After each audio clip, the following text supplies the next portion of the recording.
चक्रास परस तोमर शक्ति धनु कुंता सन्निभा रेखा कुर्वन्ति चमूनार्थम यज्वान मूलखुल आकारा।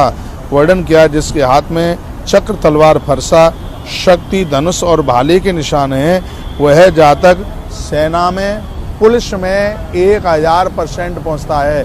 सुनो, जिस व्यक्ति के हाथ में तलवार है, जिस व्यक्ति के हाथ में चक्र है, ऐसा व्यक्ति 100% पुलिस में फोर्स में जाता है और वह देश की सीमा पर खड़ा होकर के वो रक्षा करता है। तोमर हो, जिसके में तलवार हो, चक्र हो, जिसके हाथ में त्रिशूल हो, ऐसा व्यक्ति 1000% मिलिट्री में जाएगा, फोर्स में जाएगा, उसको कोई रोक नहीं पाए।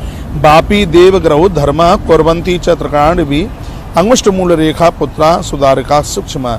यदि किसी जातक के हाथ में बावली देव मंदिर अथवा त्रिकोण का चिन्ह है, ऐसा स्त्री पुरुष वो बहुत धनवात्मा होते हैं। अंगूठे के मूल में यदि मोटी रेखा है तो ऐसा बताया जाता है कि उनके यहाँ पुत्र, और यदि पतली रेखा है तो उनके यहाँ बेटियों की वृद्धि होती है। ऐसा भी सामुद्रिक शास्त्र में वर्णन किया है। नीचे अंगूठे से लेकर के और सिर तक पूरा का पूरा चोटी तक एक एक अंग का वर्णन सामुद्रिक शास्त्र में किया गया है।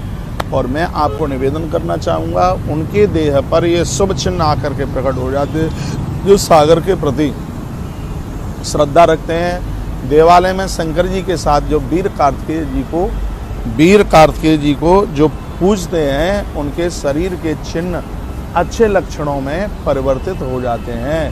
तो इसलिए महादेव के शिवालय में भगवान कार्तिकेय का पूजन, तीर्थों में आप जाएं तो सागर स्नान करें, समुद्र को वंदन करें, समुद्र की पूजा करें और समुद्र को प्रणाम करें, सागर को प्रणाम करें, तो ये बहुत ज़्यादा ज़रूरी है। और जो सागर को, समुद्र को वंदन करते हैं, प्रणाम करते हैं, उन्हें क्या नहीं प्राप्त हो सकता।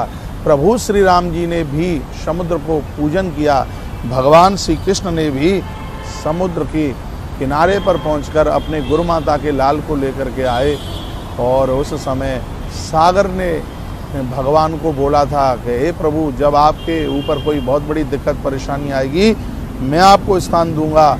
और समुद्र ने स्थान दिया, भगवान श्री कृष्ण ने वहीं श्री द्वारकापुरी का निर्माण कराया।